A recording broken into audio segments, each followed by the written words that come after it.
નમસ્કાર, આપની સાથે હું કૃપા ઠક્કર. આપ જોઈ રહ્યા છો પ્રાઇમ પ્રદેશ. જમાનો એઆઈનો છે અને એઆઈ માટે સૌથી મહત્વની હોય છે સેમિકન્ડક્ટર ચિપ. દુનિયાભરમાં હાલ એઆઈ ચિપના નિર્માણને લઈ ગતિવિધિઓ તેજ થઈ રહી છે, ત્યારે ભારત પણ તેમાં પાછળ નથી. ભારતને ગ્લોબલ ટેકનોલોજી હબ બનાવવાની દિશામાં 28 ફેબ્રુઆરીનો દિવસ ઐતિહાસિક સાબિત થશે. પ્રધાનમંત્રી નરેન્દ્ર મોદી સાણંદ ખાતે માઇક્રોનના અત્યાધુનિક સેમિકન્ડક્ટર પ્લાન્ટનું ઉદ્ઘાટન કરી પ્રથમ મેડ ઇન ઇન્ડિયા ચીપ દેશને સમર્પિત કરશે. જી હા, આ મુલાકાત માત્ર એક પ્રોજેક્ટનું લોકાર્પણ નથી, પરંતુ ગુજરાતને વિશ્વના સેમિકન્ડક્ટર નકશા પર અંકિત કરવાની અને લાખો યુવાનો માટે હાઈટેક રોજગારીના દ્વાર ખોલવાની એક વિઝનરી શરૂઆત છે. શું છે આખો મામલો, તેના પર ચર્ચા કરીશું આજના પ્રાઇમ પ્રદેશમાં.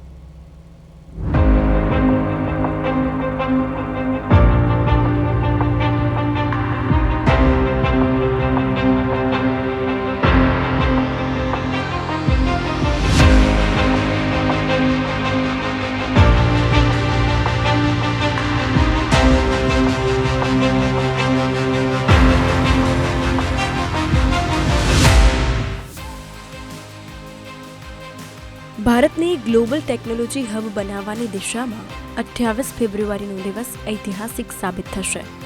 પ્રધાનમંત્રી નરેન્દ્ર મોદી સાણંદ ખાતે માઇક્રોનના અત્યાધુનિક સેમિકન્ડક્ટર પ્લાન્ટનું ઉદ્ઘાટન કરી પ્રથમ મેડ ઇન ઇન્ડિયા ચીપ દેશને સમર્પિત કરશે.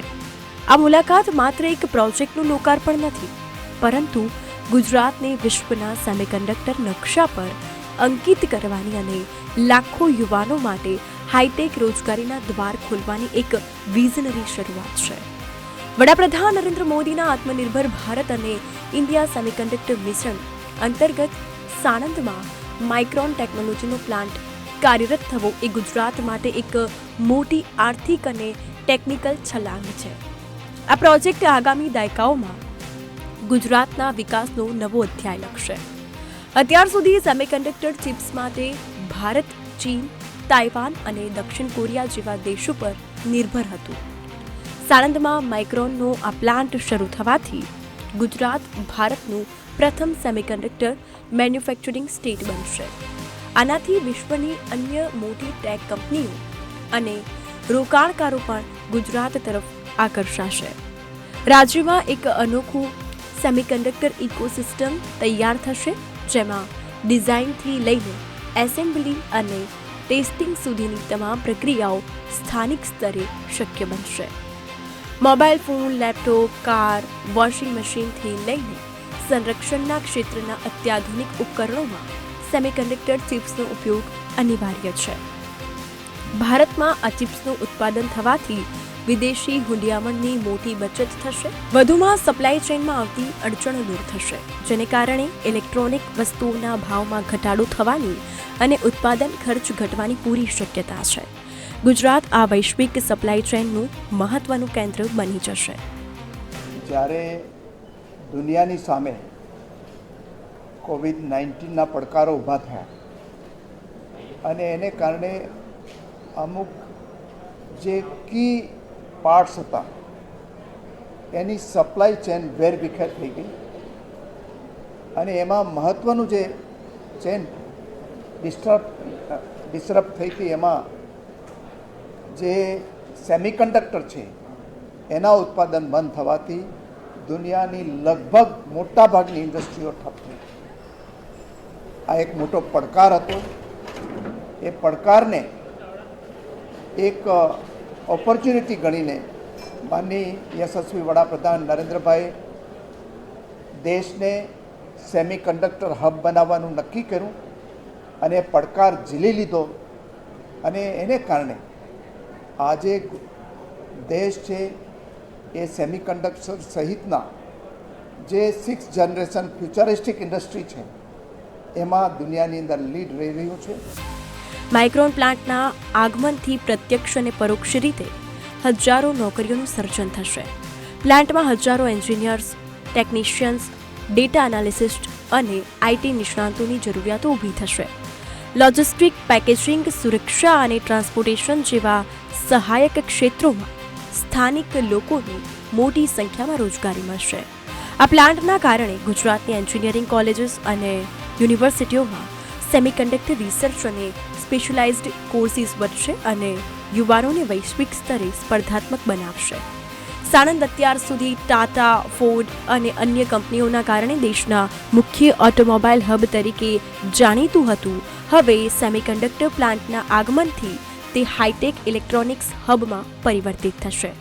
આ પરિવર્તનથી સ્થાનિક ઇન્ફ્રાસ્ટ્રક્ચર, રસ્તાઓ, વીજળી, રિયલ એસ્ટેટ ક્ષેત્રમાં અભૂતપૂર્વ વૃદ્ધિ જોવા મળશે. સાણંદ વૈશ્વિક સ્તરે રોકાણકારો માટે હોટસ્પોટ બની જશે. સેમિકન્ડક્ટર ઉત્પાદન માટે અતિ શુદ્ધ પાણી, ખાસ ગેસ, રાસાયણિક પદાર્થ અને અત્યંત ચોકસાઈવાળા સ્પેરપાર્ટ્સની જરૂર પડે છે. આ જરૂરિયાતો પૂરી કરવા માટે ગુજરાતમાં સેંકડો નવા નાના અને મધ્યમ ઉદ્યોગો સ્થપાશે. આનાથી રાજ્યના આર્થિક માળખાને નવી મજબૂતી મળશે. પ્રધાનમંત્રી મોદીની આ મુલાકાત અને માઇક્રોન પ્લાન્ટનું લોકાર્પણ એ ગુજરાતને સેમિકન્ડક્ટર ક્ષેત્રે વિશ્વગુરુ બનાવવાની દિશામાં પ્રથમ અને સૌથી મહત્વનું પગલું છે. આ પ્રોજેક્ટ માત્ર ચીપ બનાવવાનો નથી, પણ ગુજરાતના લાખો યુવાનોના સપનાઓને નવી પાંખો આપવાનો છે. બ્યુરો રિપોર્ટ, પ્રદેશ 24 ગુજરાતી. તો આ જ વિષય પર આજે ચર્ચા કરવી છે. અમારી સાથે એઆઈ એક્સપર્ટ મયુર ભૂસાવળકર અને એઆઈ માર્કેટ નિષ્ણાંત નયન પરીખ જોડાઈ ગયા છે.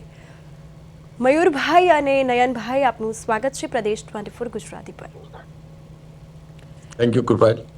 સૌપ્રથમ મયુરભાઈ, આપને પૂછવા માંગીશ કે એઆઈ યુગમાં સેમિકન્ડક્ટર ચિપને ડિજિટલ બ્રેન કહેવામાં આવે છે, તો દર્શકોને પહેલા તો ડિજિટલ બ્રેન કેમ કહેવામાં આવે છે તે સરળ શબ્દોમાં સમજાવીશું. જી ચોક્કસથી. સૌથી પહેલા તો ગુજરાત અને ભારત અત્યાર સુધી જે ડિજિટલ ઇન્ડિયાના નામથી આપણે એક ઓળખ હતી, તે આવતીકાલથી સેમિકન્ડક્ટર ઇન્ડિયાના નામથી એક નવી હરણફાળ ભરવા જઈ રહ્યા છે. એટલે આ એક સૌથી મોટી ઐતિહાસિક ક્ષણ છે. બીજું કે એઆઈ, આર્ટિફિશિયલ ઇન્ટેલિજન્સ, અત્યારે જ એઆઈ ઇમ્પેક્ટ સમિટ આપણે પૂર્ણ કરી અને એની અંદર તમે જોયું કે એઆઈને જો વિકસિત થવું છે ને, તો એના માટે બે વસ્તુ ખૂબ જ અગત્યની છે: જીપીયુ અને ટીપીયુ. આ બે એવા ઘટકો છે કે એઆઈને મોડેલને વિકસિત કરવામાં અને ડેટા પ્રોસેસર સેન્ટર્સને ઊભા કરવામાં ખૂબ જ મદદરૂપ થાય છે. કારણ કે કોઈ પણ એઆઈ મશીન ઝડપથી વિચારવાની ક્ષમતાની જરૂર પડે છે અને લાખો ની સંખ્યામાં જે પ્રોસેસર્સ છે તે આ સેમિકન્ડક્ટર ચિપની અંદર જ્યારે ઇમ્પ્લાન્ટ કરવામાં આવશે, ત્યારે હું એવું માનું છું કે આ સેમિકન્ડક્ટર ચિપ એક પ્રકારનું ઇલેક્ટ્રોનિક્સ સુપર મગજ બની જશે અને જેને કારણે ભવિષ્યમાં ભારતનું પોતાના એઆઈ મોડેલ બનાવવામાં, સાથે ડેટા સેન્ટર્સ ઉભા કરવામાં હું એવું માનું છું કે સૌથી વધારે મદદરૂપ થશે. બીજી બાબત જો આપણે જોઈએ ને, તો ખાસ કરીને એનર્જી એફિશિયન્સી છે. કારણ કે કોઈ પણ સેમિકન્ડક્ટરનો મુખ્ય ગુણધર્મ એવો હોય છે કે કેટલો પાવર જોઈએ તે એ નિયંત્રિત કરી શકે છે. તો આ ચિપ જ્યારે આ પાવરને નિયંત્રિત કરી શકતી હોય, તો મારું પોતાનું એવું માનવું છે કે જે એનર્જી એઆઈ માટે જોઈએ છે તેને યોગ્ય રીતે કંટ્રોલ કરી શકાશે. અને હું એવું માનું છું કે આ એનર્જી એફિશિયન્સ રહેશે, એટલે જેનાથી વીજળીનો ખર્ચ પણ ઓછો થશે. અને સાથે બીજો મુદ્દો હું તમને જણાવીશ કે ખાસ કરીને જે લાખોનો વીજળી ખર્ચ ડેટા સેન્ટર માટે આવે છે, તેમાં સમય જતા ઘટાડો આવશે. તો આ બે મેઇન મુદ્દા છે કે જેને કારણે એઆઈ ક્ષેત્રે હરણફાળ આ સેમિકન્ડક્ટરથી બનશે. જી બિલકુલ. નયનભાઈ, આપની પાસે આવીશ તો આપને પૂછવા માંગીશ કે અત્યાર સુધી આ ચીપ માટે ભારત જે છે તે ચીન અને તાઇવાન પર નિર્ભર હતું, અને હવે જે ભારતને ટેકનોલોજીકલ આત્મનિર્ભર બની શકવામાં કેટલું મદદરૂપ થશે? કૃપાએ નામ તો આપ સૌને, આપણને બધાને અભિનંદન બિલકુલ. કે સાણંદમાં થાય છે. હું તો સાણંદની આસપાસ રહું છું, ગોકુલધામમાં, એટલે આ ડેવલપમેન્ટ અમારી ઘણી નજીક થઈ રહ્યું છે. બીજું એક આપણે એ જાણવું જોઈએ કે ખાલી આ સેમી કન્ડક્ટર બનાવવાની ફેક્ટરી જ નથી, આ આપણી જાતને સેલ્ફ રિલાયન્ટ કરવાની વાત છે. અત્યારે શું બધા દેશો પોતાની પાસે જે મટીરિયલ હોય ને એ ખાલી ટ્રેડ માટે જ નથી વાપરતા, જરૂર પડે તો હાથ મચડવા માટે વાપરે છે. એટલે હથિયાર તરીકે વાપરે. એટલે જેમ કોઈક પ્રોડક્ટ એવી હોય કે જે ચાઇના પાસે હોય, રેર અર્થ જેવી, તો એ એકદમ જ કંઈક તકલીફ થાય તો અટકાવી દે. એટલે બાકીના દેશોને પોતાના પ્રોડક્શન ચલાવવા અને પોતાના દેશની ઇકોનોમીને આગળ વધારવી બંને મુશ્કેલ પડી જાય. એટલે સેમી કન્ડક્ટર બી એવી રીતે એક એવી પ્રોડક્ટ તરીકે બહાર આવતું હતું કે જેમાં ગમે ત્યારે તાઇવાન અને ચાઇના આપણું નાક બંધ કરી શકે. એટલે શું કે એકવાર આપવાનું બંધ કરી તો આપણે ત્યાં વચ્ચે ખ્યાલ હતો આપણી ગાડીઓની શોર્ટેજ હતી, ગાડીઓ મળતી નહોતી, કોમ્પ્યુટરમાં તકલીફ પડે, ફ્રીજમાં, જે ઇલેક્ટ્રોનિક આઇટમ છે, ખાલી એઆઈ માટે નહીં.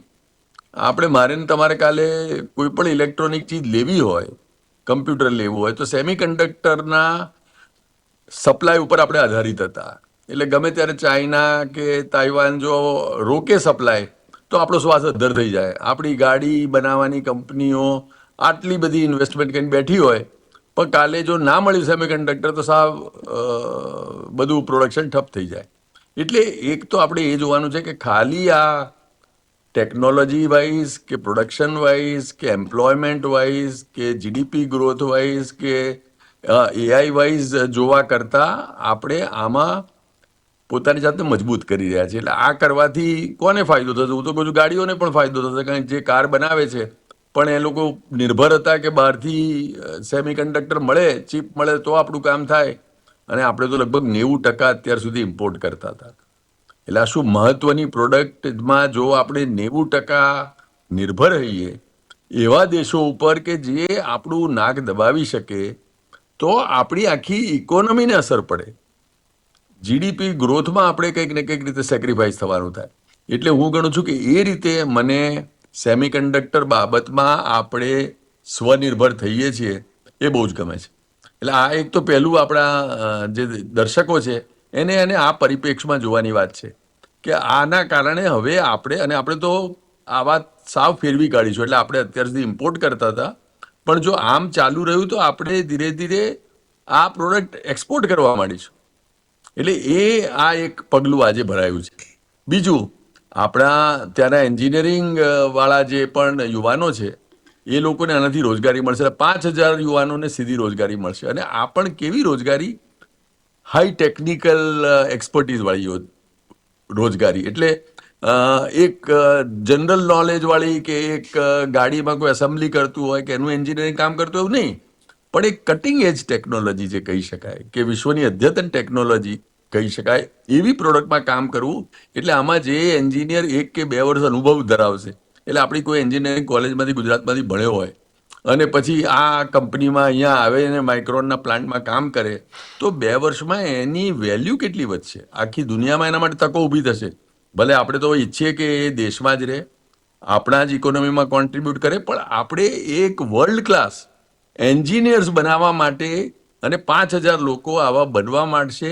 જેવી આ ફેક્ટરી ચાલુ થશે તરત, એટલે 1 વર્ષ 2 વર્ષમાં આપણી પાસે એવી 5,000 લોકોની ફોજ ઊભી થશે જે કટિંગ એજ ટેકનોલોજી જાણતી હોય, એન્જિનિયરિંગ નોલેજ એમનું એકદમ પાવરફુલ થયું હોય અને આ ઇન્ડસ્ટ્રી ઉપર હેન્ડ્સ ઓન અનુભવ ધરાવતી હોય.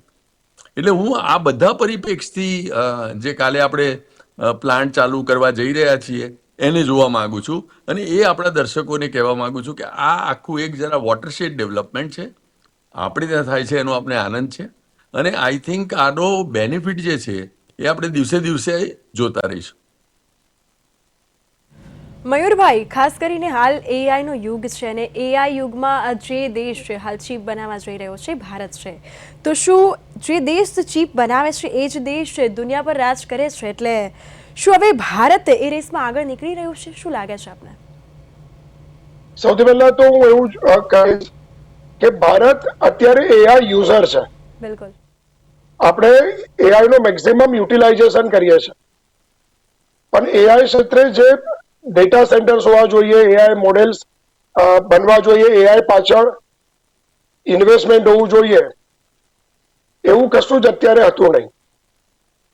આ ચીપને કારણે, સેમિકન્ડક્ટર ચીપને કારણે એક વીએલએસઆઈ એટલે વેરી લાર્જ સ્કેલ ઇન્ટિગ્રેશન્સનું ચીપનું નિર્માણ થશે, અને જેને કારણે હું એમ માનું છું કે આગામી સમયની અંદર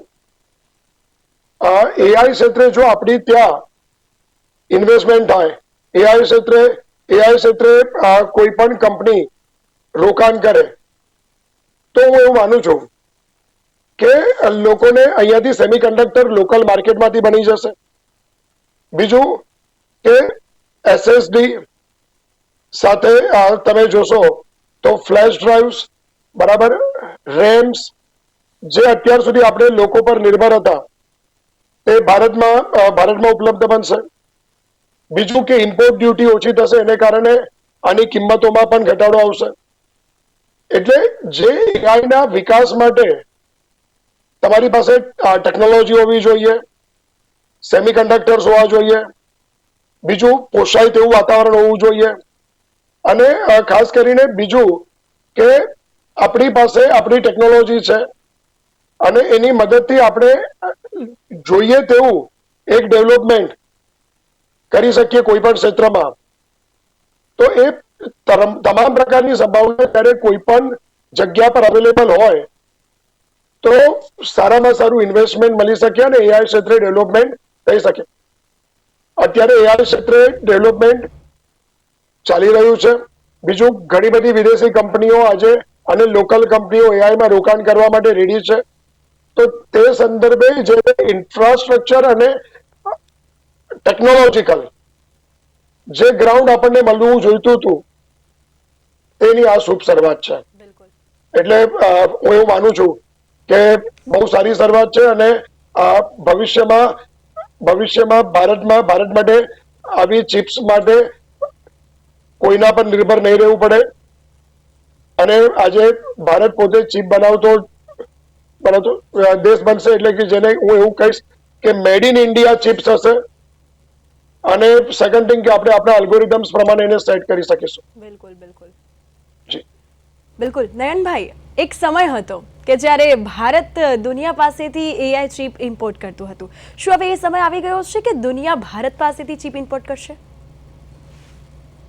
એટલે આઈ ફીલ તમે જે કહો છો એ શક્યતા પૂરેપૂરી ઊભી થઈ છે, અને આ પ્લાન્ટ આવવાથી એક આપણને યુનિક એડવાન્ટેજિયસ પોઝિશનમાં મૂક્યું છે. એટલે તમે કહો છો એમ, જે આપણે ત્યાં અત્યાર સુધી જેમ આપણે ઇમ્પોર્ટ કરતા હતા, હવે આપણે આટલા બનાવીશું તો કદાચ આપણે કાલે એક્સપોર્ટ કરી જ શકીએ, એમાં કોઈ ડાઉટ જ નથી. એટલે આપણે એ પરિસ્થિતિને બિલકુલ ઉલટી કરી દીધી છે, અને એ આપણા સૌ માટે સારું છે. પણ આની સાથે સાથે આપણે જે ચીજોમાં ધ્યાન રાખવાનું છે એ પણ જોઈ લઈએ. એટલે શું છે કે આ એક હાઈ સ્કિલ હાઈટેક પ્લાન્ટ છે. આપણે આનો એટલો જ એડવાન્ટેજ લઈ શકીશું જો આપણે આની સ્કિલ ડેવલપ કરીશું. એટલે આપણા એન્જિનિયર્સ જે છે એમણે પોતાની જાતને આના માટે તૈયાર કરવી પડશે. આપણી કોલેજીસ અને યુનિવર્સિટીઝે આ એરિયામાં એક્સપર્ટીઝ મળે એવા કોર્સિસ કરવા પડશે, અને આપણા એન્જિનિયર્સ અહીંયા એમ્પ્લોયેબલ થાય એ કરવા પડશે. કારણ કે નહીંતર શું, જે માણસ 22,000 કરોડનું ઇન્વેસ્ટ કરે છે, ઇન્વેસ્ટમેન્ટ એ બહારથી નહીં તો માણસો લાવશે, અને એણે માણસોના કારણે એનું 22,500 કરોડનું ઇન્વેસ્ટમેન્ટ ના જોખમાય એ પણ જોવું પડશે. એટલે અત્યારે આપણી પાસે આ સ્કિલ અવેલેબલ નથી, કારણ કે એવા પ્લાન્ટ પણ નહોતા.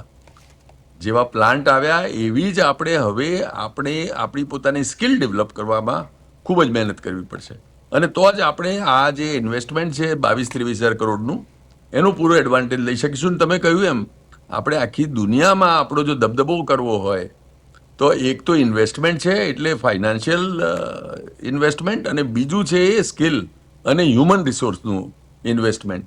આપણા લોકો પણ વર્લ્ડ ક્લાસના હોય, આપણી એન્જિનિયરિંગ સ્કિલ્સ વર્લ્ડ ક્લાસની હોય, એના માટે કામ કરવું પડશે. અને બીજું, આ એક ઇન્વેસ્ટમેન્ટ છે, પણ આપણે એ પણ ધ્યાનમાં રાખવાનું છે કે તાઇવાન આ બાબતમાં વર્ષોથી આખા વિશ્વમાં એક સૌથી બળિયું દેશ તરીકે, બળિયા પ્રાંત તરીકે બહાર આવ્યું છે. આપણે એની જોડે કમ્પીટ કરવાનું છે. એટલે જે દેશે અને જે કંપનીઓએ આખા વિશ્વમાં આ પ્રોડક્ટમાં રાજ કર્યા છે, એમાં હવે આપણે આપણી જાતને પ્રસ્થાપિત કરવાની છે. એટલે એ બાબતમાં આપણે તાઇવાનથી શીખવું પડશે, તાઇવાનને હંફાવવું પડશે.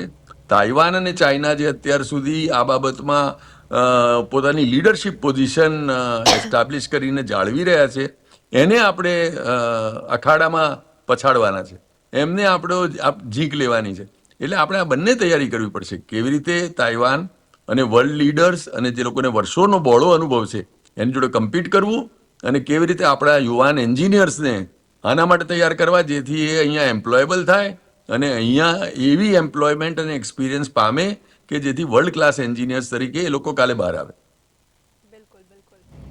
મયુરભાઈ, 22,516 કરોડનું આ રોકાણ જે થવા જઈ રહ્યું છે, શું આ માત્ર એક ઇન્વેસ્ટમેન્ટ છે કે પછી ફ્યુચર ટેક ડોમિનન્સનું એક ફાઉન્ડેશન? શું લાગી રહ્યું છે આપણી દ્રષ્ટિએ? ફ્યુચર ટેક, હું એવું માનું છું કે આ ફ્યુચર ટેકનોલોજીનું એક ડેવલપમેન્ટ છે, ફાઉન્ડેશન છે. હું તમારી વાતને આગળ મૂકીશ કે આગામી દિવસોમાં જ અત્યારે માઇક્રોન્સ છે, અને જો આ કંપનીની સફળતા જોશે 6-7 મહિના કે વર્ષની અંદર, તો બીજી આવી ઘણી કંપનીઓ ભારતમાં ઇન્વેસ્ટમેન્ટ કરશે. અને આમાં ખાસ કરીને ચિપ ડિઝાઇન કરવા માટે જે 4 ક્ષેત્રોના ઇન્જિનિયરો છે, એ ક્ષેત્રે બહુ બૂમિંગ જોવા મળશે. એમાં સૌથી પહેલું છે ઇલેક્ટ્રોનિક્સ અને કમ્યુનિકેશન્સ, જે સેમિકન્ડક્ટરનું ફિઝિક્સ સમજવા માટે જરૂરી હોય છે આ લોકોનું જ્ઞાન. ત્યારબાદ મિકેનિકલ અને સાથે મેકાટ્રોનિક્સ, કે પ્લાન્ટના અત્યાધુનિક રોબોટિક મશીનો જે હોય છે તેને ચલાવવા માટે અને તેની કામગીરીને સમજવા માટે અને તેને ચોક્કસ કામગીરી પ્રદાન કરવા માટે આ બંને ક્ષેત્રના એટલે મિકેનિકલ અને મેકાટ્રોનિક્સની જરૂર પડશે. અને સાથે કેમિકલ એન્જિનિયરિંગ, એટલે કે ચીપ બનાવવા માટેની પ્રક્રિયામાં વપરાતા જે કેમિકલ્સ છે, એ કેમિકલ્સને પણ હું એવું માનું છું યોગ્ય રીતે ઓપરેટ કરવા માટે કાં તો કયા પ્રમાણમાં એની જરૂર પડશે, કે ગેસીસ કેવી જરૂર પડશે, તેના માટે કેમિકલ એન્જિનિયરિંગ. તો આટલા 4 ક્ષેત્રોની અંદર બૂમિંગ જોવા મળશે આગામી ક્ષેત્રની અંદર. બીજી વસ્તુ કે આ ખાલી સેમિકન્ડક્ટર ચિપ ને જરૂરી રો મટીરિયલ માટે જે કેમિકલ્સની જરૂર પડે છે, જે મિકેનિકલ પાર્ટ્સની જરૂર પડે છે, જે સર્કિટ્સની જરૂર પડે છે, તો આની આ બધી જ જરૂરિયાત નજીકમાં એમએસએમઈ ક્ષેત્રમાં ઘણો ફાયદો થશે. એટલે હું એ માનું છું કે જોબની સાથે સાથે જે એઆઈનું આ વખતે સૂત્ર હતું, સર્વજન હિતાય અને સર્વજન સુખાય, હું એવું માનું છું કે વેલ સાબિત થશે.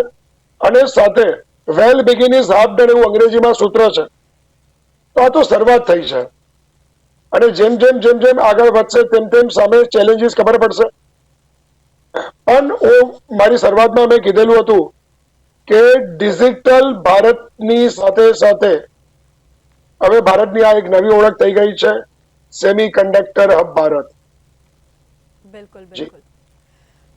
નયનભાઈ, ખાસ કરીને જો ગુજરાતની વાત કરીએ તો ગુજરાત હવે સેમિકન્ડક્ટર ક્રાંતિ જે છે તે લાવી રહ્યું છે. અને જો વાત કરીએ તો શું આ પ્રોજેક્ટથી હવે ગુજરાત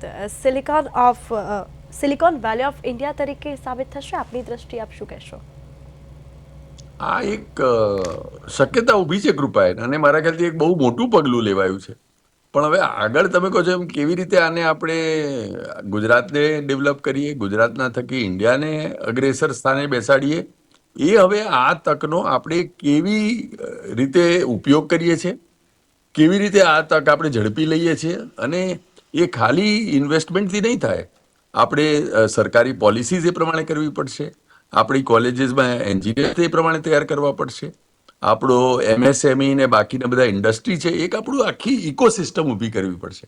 કારણ કે આપણે એક નવી પ્રોડક્ટ કરી રહ્યા છીએ, એક નવી શરૂઆત કરી રહ્યા છીએ અને એમાં એક મોટા ઇન્વેસ્ટમેન્ટથી એક બહુ બળભરી શરૂઆત કરી રહ્યા છીએ, એક જોરદાર શરૂઆત કરી રહ્યા છીએ. પણ હવે એને કેવી રીતે આગળ આપણે ડેવલપ કરીએ છીએ, એની આખી ઇકોસિસ્ટમ કેવી રીતે આસપાસમાં સાણંદમાં ને બધે સુધારીએ છીએ, એટલે આપણી કોલેજીસ કેવી રીતે હવે યુવાનોને તૈયાર કરશે, આપણા માર્કેટિંગવાળા કેવી રીતે ઇન્ડિયાને તાઇવાનના વિઝવી એક સ્ટ્રોંગ કમ્પિટિટર તરીકે પોઝિશન કરશે, આપણે કેવી રીતે આખી એની જે બધા સપ્લાય જાત જાતના કરવાના છે, એ બધા રો મટીરિયલને આપણે કેવી રીતે આસપાસમાં એવી ઇકોસિસ્ટમ બનાવીએ જેથી માઇક્રોનને જે જોઈતું હોય એ બધું હવે મળી રહે. એને સ્કિલ જોઈતી હોય સ્કિલ મળી રહે, એને રો મટીરિયલનો સપોર્ટ જોઈતો હોય એ મળી રહે, એને ગવર્મેન્ટની પોલિસી જરૂર હોય તો એ મળી રહે, એને ચોખ્ખું પાણી જોઈતું હોય ચોખ્ખું પાણી મળે, એને પોલ્યુશન અને પાણી જે બી ડિસ્પોઝ ઓફ કરવાનું હોય એના માટેની વ્યવસ્થા કરવી પડે. એટલે હવે આખી આપણે આપણી દુનિયા આની આજુબાજુ એવી રીતે રચવાની છે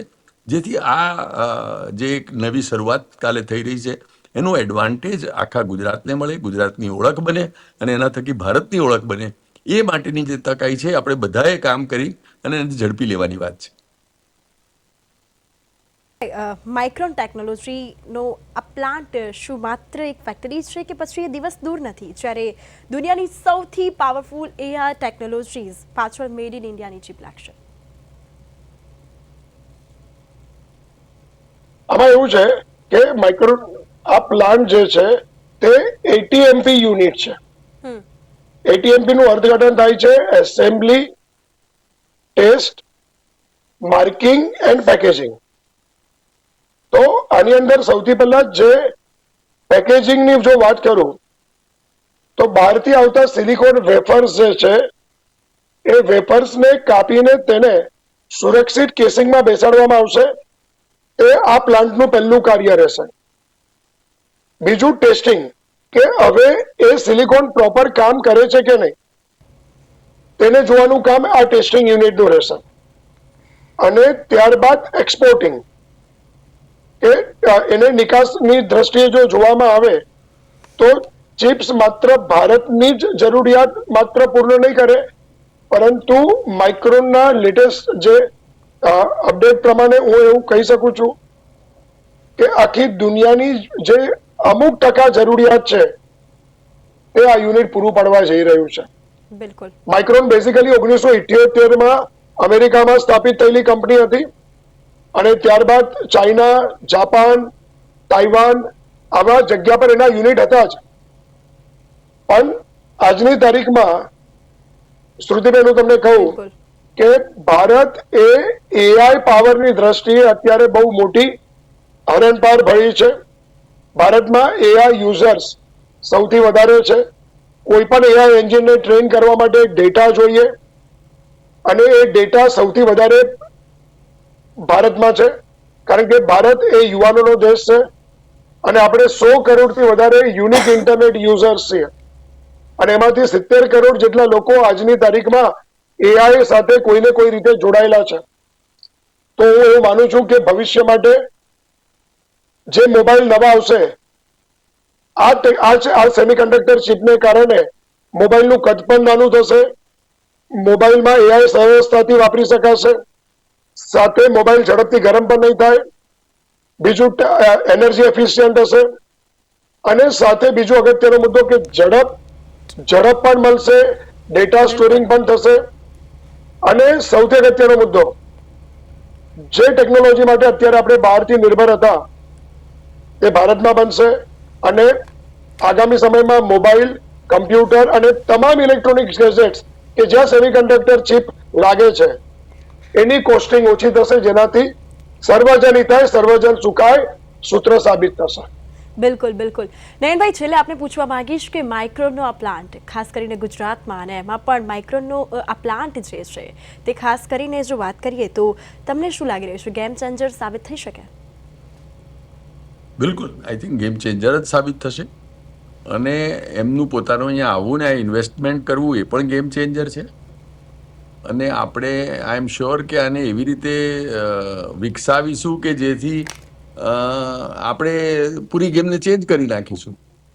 અને ગેમને ચેન્જ તો ઓલરેડી કરવા માંડી આપણે, કારણ કે અત્યાર સુધી આપણે જે બહારથી ઇમ્પોર્ટ કરતા હતા 90%, એ હવે આજે એક એવી પરિસ્થિતિનું નિર્માણ થયું છે કે જેમાં આપણે મેજર ઇમ્પોર્ટરમાંથી મેજર એક્સપોર્ટર થઈ જઈશું. એટલે જાણે આ તો એવું થયું કે અત્યાર સુધી આપણે ક્રૂડ રિક્વાયરમેન્ટ આપણી 90% ઇમ્પોર્ટ કરીએ છીએ વર્લ્ડમાંથી. પણ કાલ ઉઠીને એવી જગ્યાએ આપણું ક્રૂડ નીકળે કે આપણે આખા વર્લ્ડમાં એક્સપોર્ટ કરવા માંડીએ. તો એ પ્રમાણેની પરિસ્થિતિનું અત્યારે નિર્માણ થઈ રહ્યું છે. એટલે તમારો જે સાચા શબ્દનો ઉપયોગ છે કે આ ગેમ ચેન્જર સાબિત થશે.